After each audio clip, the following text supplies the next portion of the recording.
أعوذ بالله من الشيطان الرجيم. بسم الله الرحمن الرحيم. يعتذرون إليكم إذا رجعتم إليهم قل لا تعتذروا لن نؤمن لكم قد نبأنا الله من أخباركم وسيرى الله عملكم ورسوله ثم تردون إلى عالم الغيب والشهادة فينبئكم بما كنتم تعملون.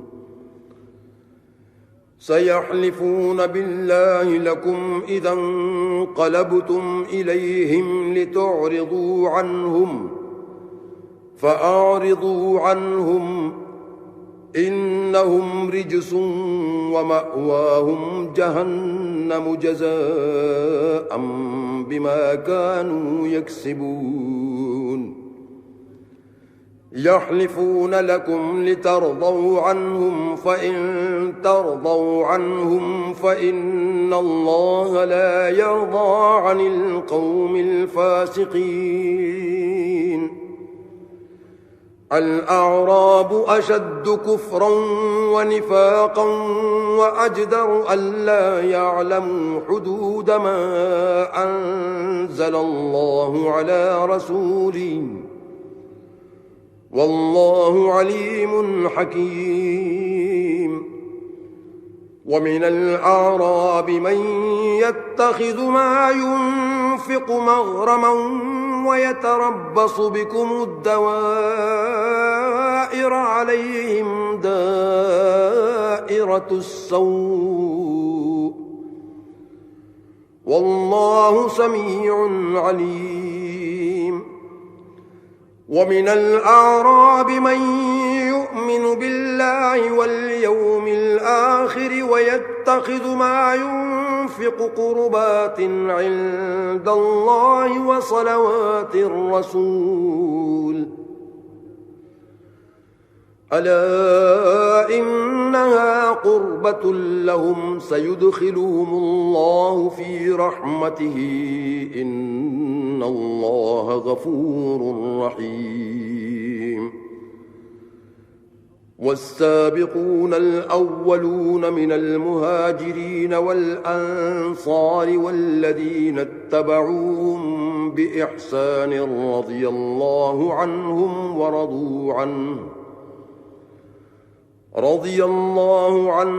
ورضوا عنه وأعد لهم جنات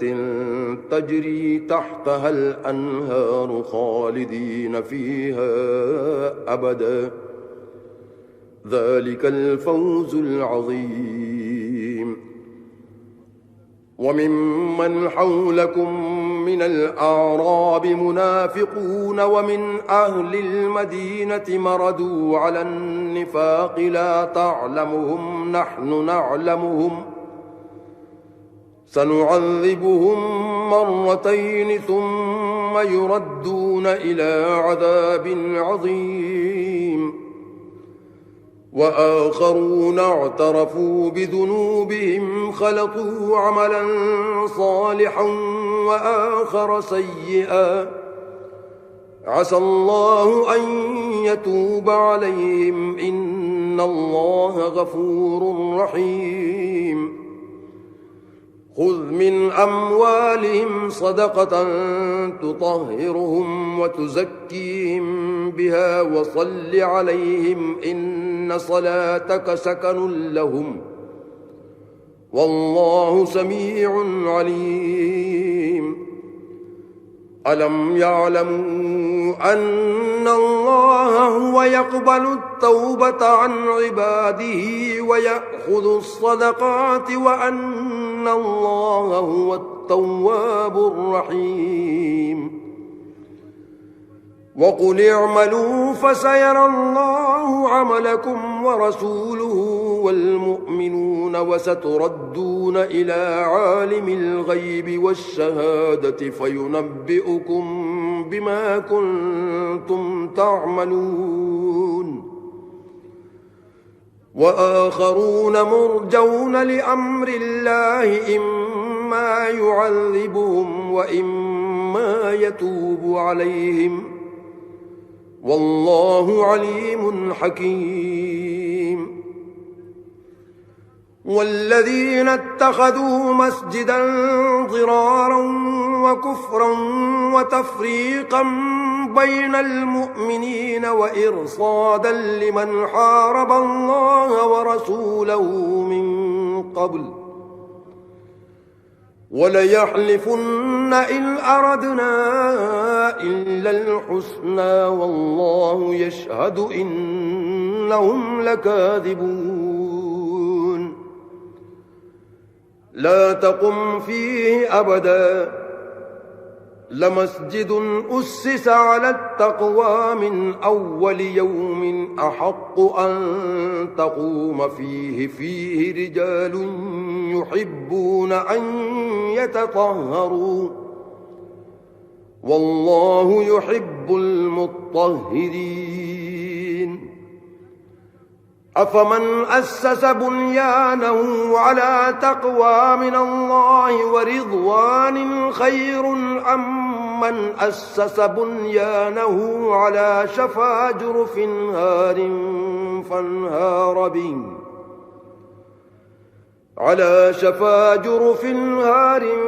فانهار به في نار جهنم والله لا يهدي القوم الظالمين. لا يزال بنيانهم الذي بنوا ريبة في قلوبهم إلا أن تقطع قلوبهم والله عليم حكيم. إن الله اشترى من المؤمنين أنفسهم وأموالهم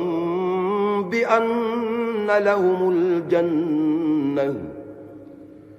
يقاتلون في سبيل الله فيقتلون ويقتلون وعدا عليه حقا في التوراة والإنجيل والقرآن ومن أوفى بعهده من الله فاستبشروا ببيعكم الذي بايعتم به وذلك هو الفوز العظيم. التائبون العابدون الحامدون السائحون الراكعون الساجدون الآمرون بالمعروف والناهون عن المنكر والحافظون لحدود الله وبشر المؤمنين. ما كان للنبي والذين آمنوا أن يستغفروا للمشركين ولو كانوا أولي قربى من بعد ما تبين لهم أنهم أصحاب الجحيم. وما كان استغفار إبراهيم لأبيه إلا عن موعدة وعدها إياه فلما تبين له أنه عدو لله تبرأ منه إن إبراهيم لأواه حليم. وما كان الله ليضل قوما بعد إذ هداهم حتى يبين لهم ما يتقون إن الله بكل شيء عليم. إن الله له ملك السماوات والأرض يحيي ويميت وما لكم من دون الله من ولي ولا نصير. لقد تاب الله على النبي والمهاجرين والأنصار الذين اتبعوه في ساعة العسرة من بعد ما كاد يزيغ قلوب فريق منهم بعد ما كاد يزيغ قلوب فريق منهم ثم تاب عليهم إنه بهم رءوف رحيم. وعلى الثلاثة الذين خلفوا حتى إذا ضاقت عليهم الأرض بما رحبت وضاقت عليهم أنفسهم وظنوا أن لا ملجأ من الله إلا إليه ثم تاب عليهم ليتوبوا إن الله هو التواب الرحيم. يا أيها الذين آمنوا اتقوا الله وكونوا مع الصادقين. ما كان لأهل المدينة ومن حولهم من الأعراب أن يتخلفوا عن رسول الله ولا يرغبوا بأنفسهم عن نفسه ذلك بأنهم لا يصيبهم ظمأ ولا نصب ولا مخمصة في سبيل الله ولا يطؤون موطئا يغيظ الكفار ولا ينالون من عدو نيلا إلا كتب لهم به عمل صالح إن الله لا يضيع أجر المحسنين. ولا ينفقون نفقة صغيرة ولا كبيرة ولا يقطعون واديا إلا كتب لهم ليجزيهم الله أحسن ما كانوا يعملون. وما كان المؤمنون لينفروا كافة فلولا نفر من كل فرقة منهم طائفة ليتفقهوا في الدين ولينذروا قومهم إذا رجعوا إليهم لعلهم يحذرون. يا أيها الذين آمنوا قاتلوا الذين يلونكم من الكفار وليجدوا فيكم غلظة واعلموا أن الله مع المتقين. وإذا ما أنزلت سورة فمنهم من يقول أيكم زادته هذه إيمانا فأما الذين آمنوا فزادتهم إيمانا وهم يستبشرون. وأما الذين في قلوبهم مرض فزادتهم رجسا إلى رجسهم وماتوا وهم كافرون. أولا يرون أنهم يفتنون في كل عام مرة أو مرتين ثم لا يتوبون ولا هم يذكرون. وإذا ما أنزلت سورة نظر بعضهم إلى بعض هل يراكم من أحد ثم انصرفوا صرف الله قلوبهم بأنهم قوم لا يفقهون. لقد جاءكم رسول من أنفسكم عزيز عليه ما عنتم حريص عليكم بالمؤمنين رؤوف رحيم فإن تولوا فقل حسبي الله لا إله إلا هو عليه توكلت وهو رب العرش العظيم بسم الله الرحمن الرحيم ألف لام را تلك آيات الكتاب الحكيم أكان للناس عجبا أن أوحينا إلى رجل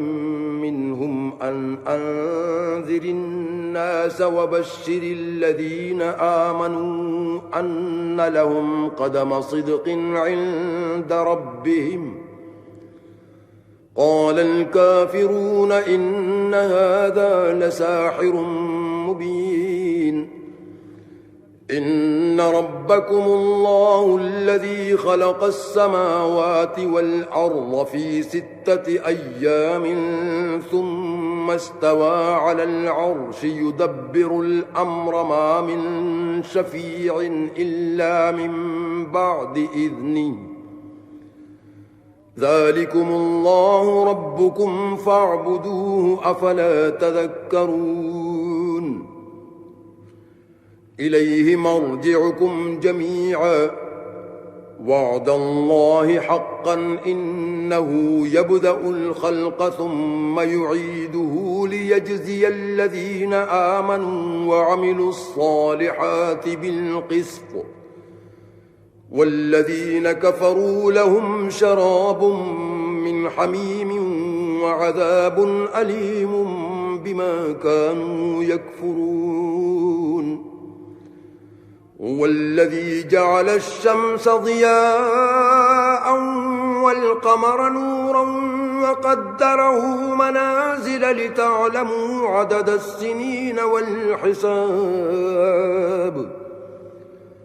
ما خلق الله ذلك إلا بالحق يفصل الآيات لقوم يعلمون إن في اختلاف الليل والنهار وما خلق الله في السماوات والأرض لآيات لقوم يتقون إن الذين لا يرجون لقاءنا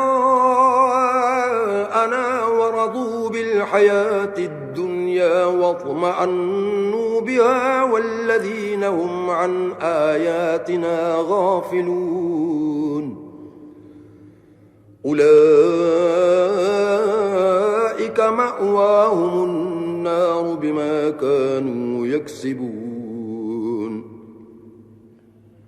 إن الذين آمنوا وعملوا الصالحات يهديهم ربهم بإيمانهم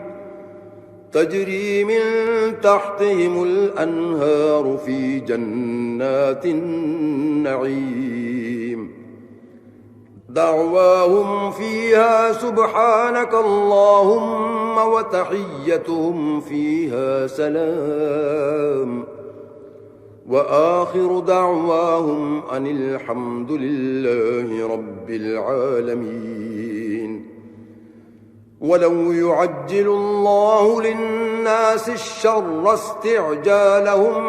بالخير لقضي إليهم أجلهم فنذر الذين لا يرجون لقاءنا في طغيانهم يعمهون وإذا مس الإنسان الضر دعانا لجنبه أو قاعدا أو قائما فلما كشفنا عنه ضره مر كأن لم يدعنا إلى ضر مسه كذلك زين للمسرفين ما كانوا يعملون ولقد أهلكنا القرون من قبلكم لما ظلموا وجاءتهم رسلهم بالبينات وما كانوا ليؤمنوا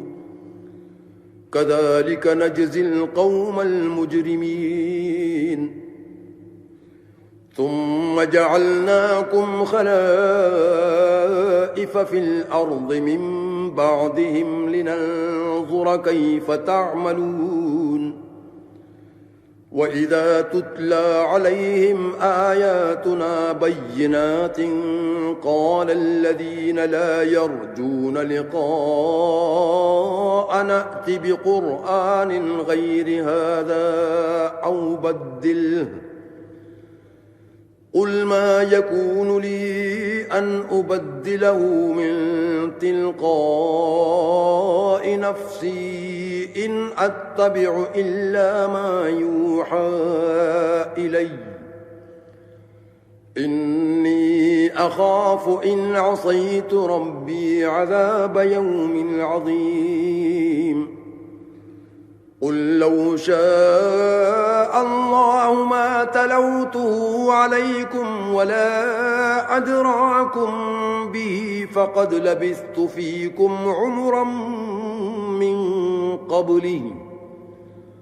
أفلا تعقلون فمن أظلم ممن افترى على الله كذبا أو كذب بآياته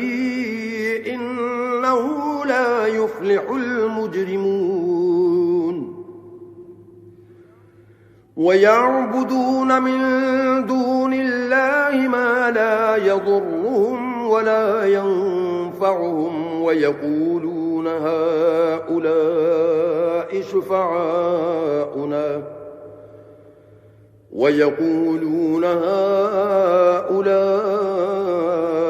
شفعاؤنا عند الله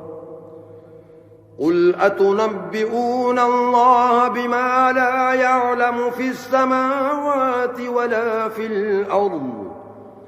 سبحانه وتعالى عما يشركون وما كان الناس إلا أمة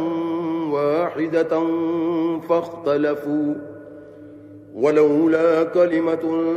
سبقت من ربك لقضي بينهم فيما فيه يختلفون ويقولون لولا أنزل عليه آية من ربه فقل إنما الغيب لله فانتظروا إني معكم من المنتظرين وإذا أذقنا الناس رحمة من بعد ضراء مستهم إذا لهم مكر في آياتنا قل الله أسرع مكرا إن رسلنا يكتبون ما تمكرون هو الذي يسيركم في البر والبحر حتى إذا كنتم في الفلك وجرين بهم بريح طيبة وفرحوا بها جاءتها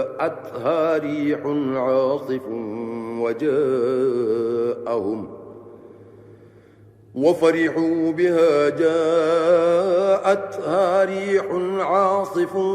وجاءهم الموج من كل مكان وظنوا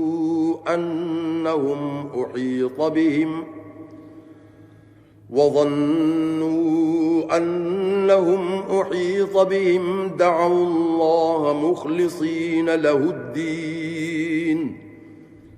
لئن أنجيتنا من هذه لنكونن من الشاكرين فلما أنجاهم إذا هم يبغون في الأرض بغير الحق يا أيها الناس إنما بغيكم على أنفسكم متاع الحياة الدنيا ثم إلينا مرجعكم فننبئكم بما كنتم تعملون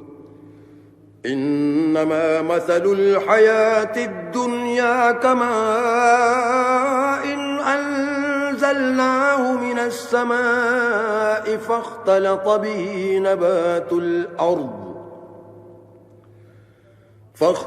به نبات الأرض مما يأكل الناس والأنعام حتى إذا أخذت الأرض زخرفها وزينت وظن أهلها أنهم قادرون عليها أتاها أمرنا ليلا أو نهارا فجعلناها حصيدا كأن لم تغن بالأمس كذلك نفصل الآيات لقوم يتفكرون والله يدعو إلى دار السلام ويهدي من يشاء إلى صراط مستقيم للذين أحسنوا الحسنى وزيادة ولا يرهق وجوههم قتر ولا ذلة أولئك أصحاب الجنة هم فيها خالدون والذين كسبوا السيئات جزاء سيئة بمثلها وترهقهم ذلة ما لهم من الله من عاصم كأنما أغشيت وجوههم قطعا من الليل مظلما أولئك أصحاب النار هم فيها خالدون ويوم نحشرهم جميعا ثم نقول للذين أشركوا مكانكم أنتم وشركاؤكم فزيلنا بينهم وقال شركاؤهم ما كنتم إيانا تعبدون فكفى بالله شهيدا بيننا وبينكم إن كنا عن عبادتكم لغافلين هنالك تبلو كل نفس ما أسلفت وردوا إلى الله مولاهم الحق وضل عنهم ما كانوا يفترون قل من يرزقكم من السماء والأرض أمن يملك السمع والأبصار ومن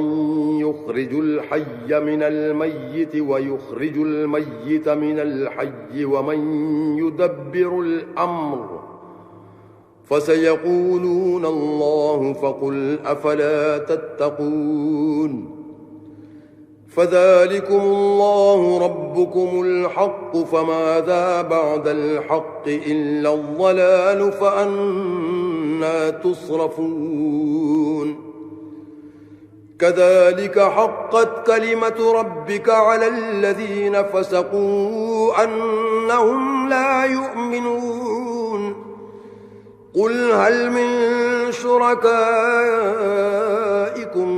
من يبدأ الخلق ثم يعيده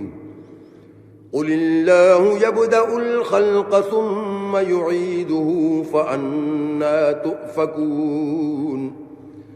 قل هل من شركائكم من يهدي إلى الحق قل الله يهدي للحق أفمن يهدي إلى الحق أحق أن يتبع أم من لا يهدي إلا أن يهدى فما لكم كيف تحكمون وما يتبع أكثرهم إلا ظنا إن الظن لا يغني من الحق شيئا إن الله عليم بما يفعلون وما كان هذا القرآن أن يفترى من دون الله ولكن تصديق الذي بين يديه وتفصيل الكتاب لا ريب فيه من رب العالمين أم يقولون افتراه قل فأتوا بسورة مثله وادعوا من استطعتم من دون الله إن كنتم صادقين بل كذبوا بما لم يحيطوا بعلمه ولما يأتهم تأويله كذلك كذب الذين من قبلهم فانظر كيف كان عاقبة الظالمين ومنهم من يؤمن به ومنهم من لا يؤمن به وربك أعلم بالمفسدين وإن كذبوك فقل لي عملي ولكم عملكم أنتم بريئون مما أعمل وأنا بريء مما تعملون ومنهم من يستمعون إليك أفأنت تسمع الصم ولو كانوا لا يعقلون ومنهم من ينظر إليك أفأنت تهدي العمي ولو كانوا لا يبصرون إن الله لا يظلم الناس شيئا ولكن الناس أنفسهم يظلمون ويوم يحشرهم كأن لم يلبثوا إلا ساعة من النهار يتعارفون بينهم قد خسر الذين كذبوا بلقاء الله وما كانوا مهتدين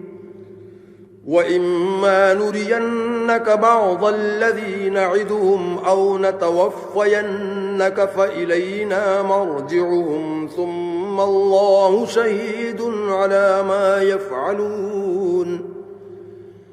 ولكل أمة رسول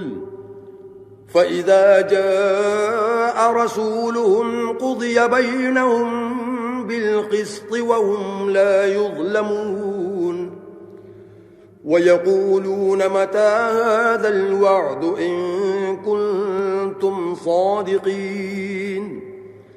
قل لا أملك لنفسي ضرا ولا نفعا إلا ما شاء الله لكل أمة أجل إذا جاء أجلهم فلا يستأخرون ساعة ولا يستقدمون قل أرأيتم إن أتاكم عذابه بياتا أو نهارا ماذا يستعجل منه المجرمون أثم إذا ما وقع آمنتم به الآن وقد كنتم به تستعجلون ثم قيل للذين ظلموا ذوقوا عذاب الخلد هل تجزون إلا بما كنتم تكسبون ويستنبئونك أحق هو قل إي وربي إنه لحق وما أنتم بمعجزين ولو أن لكل نفس ظلمت ما في الأرض لافتدت به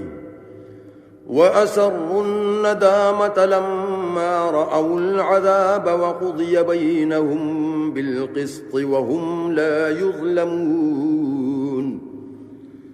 ألا إن لله ما في السماوات والأرض ألا إن وعد الله حق ولكن أكثرهم لا يعلمون هو يحيي ويميت وإليه ترجعون يا أيها الناس قد جاءتكم موعظة من ربكم وشفاء لما في الصدور وهدى ورحمة للمؤمنين قل بفضل الله وبرحمته فبذلك فليفرحوا هو خير مما يجمعون قل أرأيتم ما أنزل الله لكم من رزق فجعلتم منه حراما وحلالا قل الله أذن لكم أم على الله تفترون وما ظن الذين يفترون على الله الكذب يوم القيامة إن الله لذو فضل على الناس ولكن أكثرهم لا يشكرون وما تكون في شأن وما تتلو منه من قرآن ولا تعملون من عمل إلا كنا عليكم شهودا إذ تفيضون فيه وما يعزب عن ربك من مثقال ذرة في الأرض ولا في السماء ولا أصغر من ذلك ولا أكبر إلا في كتاب مبين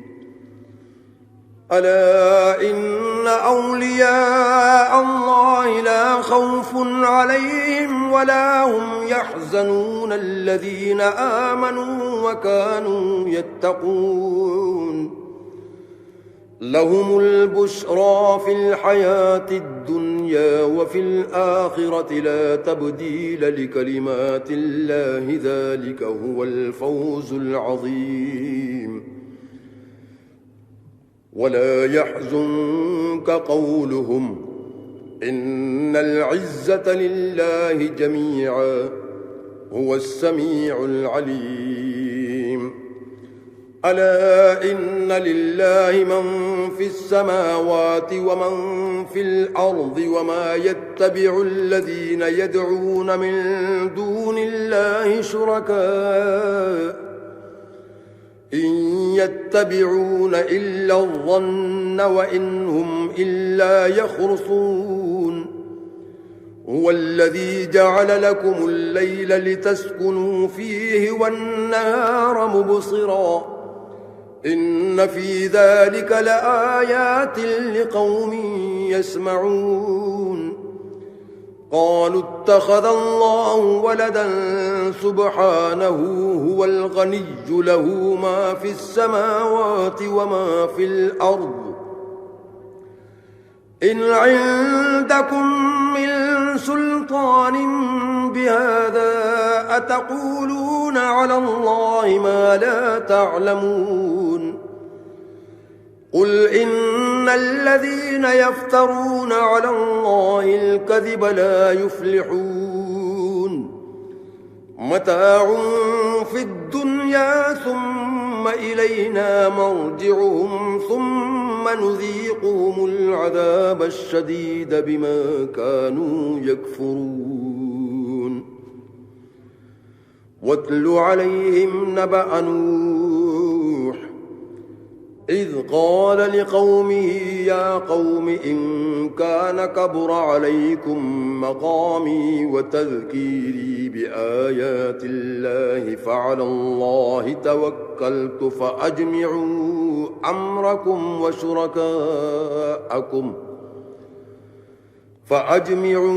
أمركم وشركاءكم ثم لا يكن أمركم عليكم غمة ثم قضوا إلي ولا تنظرون فإن توليتم فما سألتكم من أجر إن أجري إلا على الله وأمرت أن أكون من المسلمين فكذبوه فنجيناه ومن معه في الفلك وجعلناهم خلائف وأغرقنا الذين كذبوا بآياتنا فانظر كيف كان عاقبة المنذرين ثم بعثنا من بعده رسلا إلى قومهم فجاءوهم بالبينات فما كانوا ليؤمنوا بما كذبوا به من قبل كذلك نطبع على قلوب المعتدين ثم بعثنا من بعدهم موسى وهارون إلى فرعون وملئه بآياتنا فاستكبروا وكانوا قوما مجرمين فلما جاءهم الحق من عندنا قالوا إن هذا لسحر مبين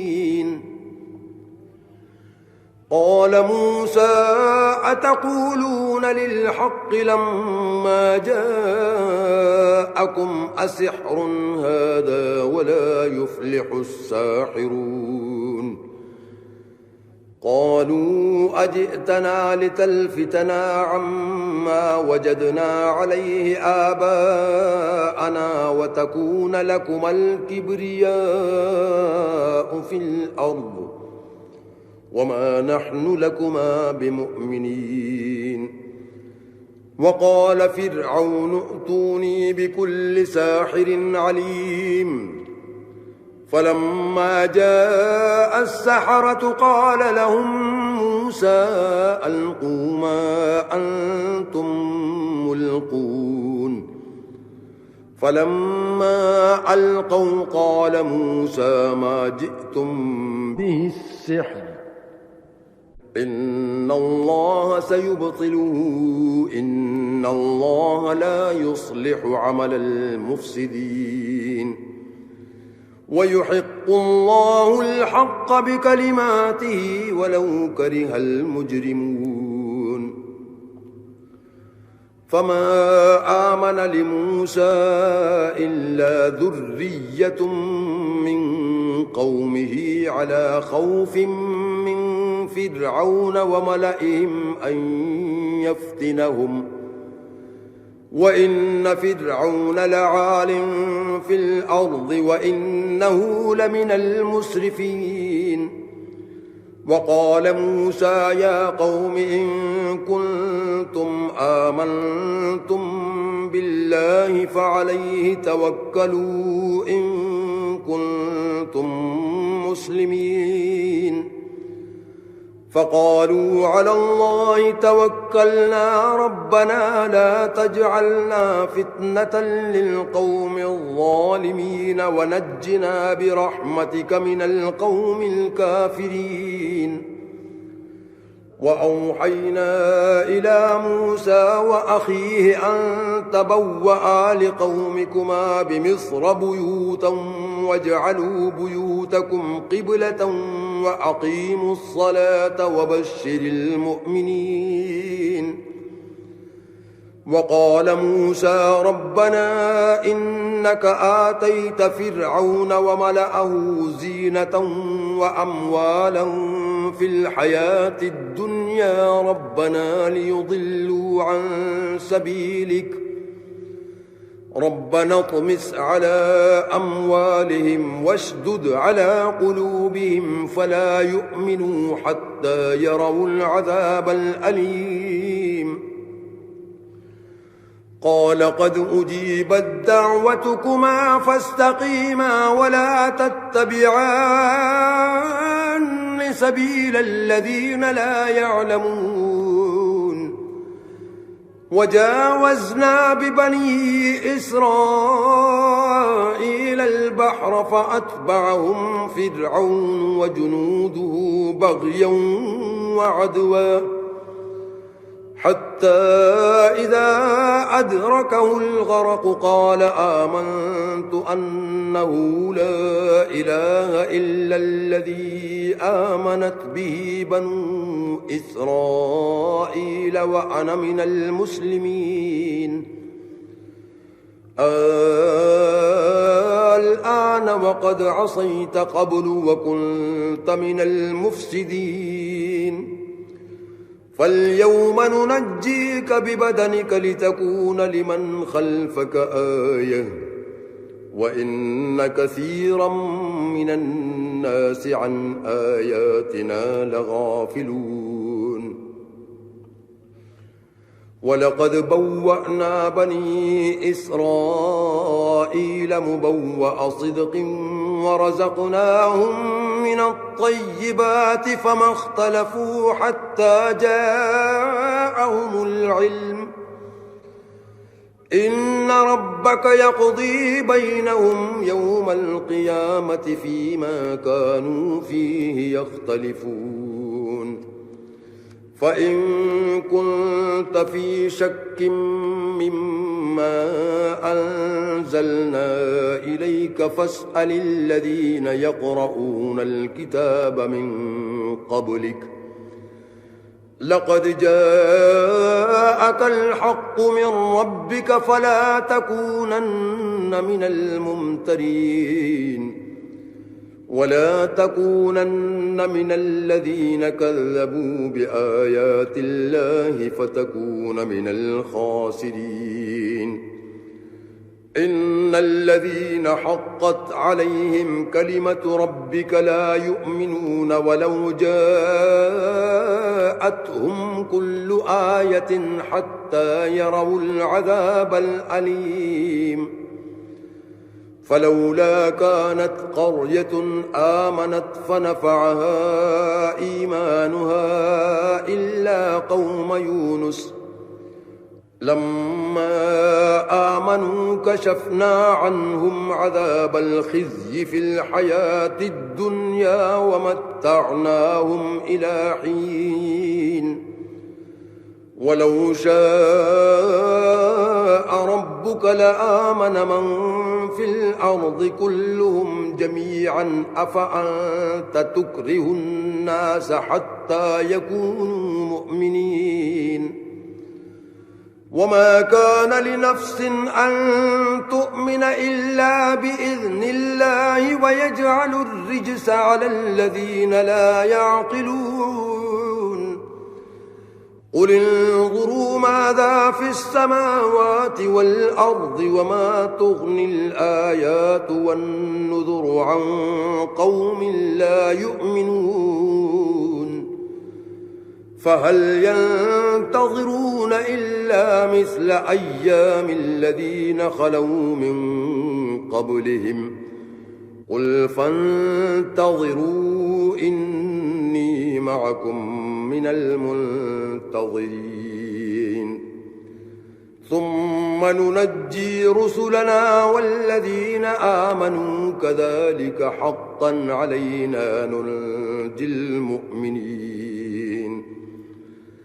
قل يا أيها الناس إن كنتم في شك من ديني فلا أعبد الذين تعبدون من دون الله ولكن أعبد الله الذي يتوفاكم وأمرت أن أكون من المؤمنين وأن أقم وجهك للدين حنيفا ولا تكونن من المشركين ولا تدع من دون الله ما لا ينفعك ولا يضرك فإن فعلت فإنك إذا من الظالمين وإن يمسسك الله بضر فلا كاشف له إلا هو وإن يردك بخير فلا راد لفضله يصيب به من يشاء من عباده وهو الغفور الرحيم قل يا أيها الناس قد جاءكم الحق من ربكم فمن اهتدى فإنما يهتدي لنفسه ومن ضل فإنما يضل عليها وما أنا عليكم بوكيل واتبع ما يوحى إليك واصبر حتى يحكم الله وهو خير الحاكمين بسم الله الرحمن الرحيم ألف لام را كتاب أحكمت آياته ثم فصلت من لدن حكيم خبير ألا تعبدوا إلا الله إنني لكم منه نذير وبشير وأن استغفروا ربكم ثم توبوا إليه يمتعكم متاعا حسنا إلى أجل مسمى ويؤت كل ذي فضل فضله وإن تولوا فإني أخاف عليكم عذاب يوم كبير إلى الله مرجعكم وهو على كل شيء قدير ألا إنهم يثنون صدورهم ليستخفوا منه ألا حين يستغشون ثيابهم يعلم ما يسرون وما يعلنون إنه عليم بذات الصدور أعوذ بالله من الشيطان الرجيم